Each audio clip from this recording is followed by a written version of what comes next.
Hello and welcome back guys to my channel. So in this video I will tell you that how you can fix this too many requests error in Chatgpt.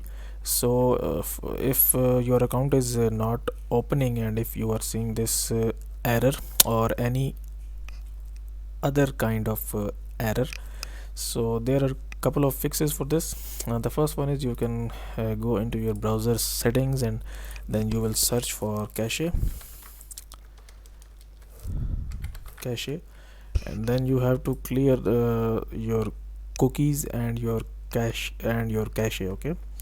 And then you have to again go on to their site and you can check, and if still the problem is there, then you can just open up the openai.com website.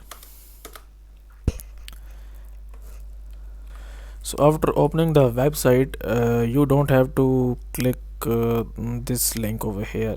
You will try from this one, like you have to click on this one. It says try here, then you will click on this one, and then your account will get opened. So guys, if you found this video useful, kindly like this video and subscribe to my channel, and I will see you in the next video.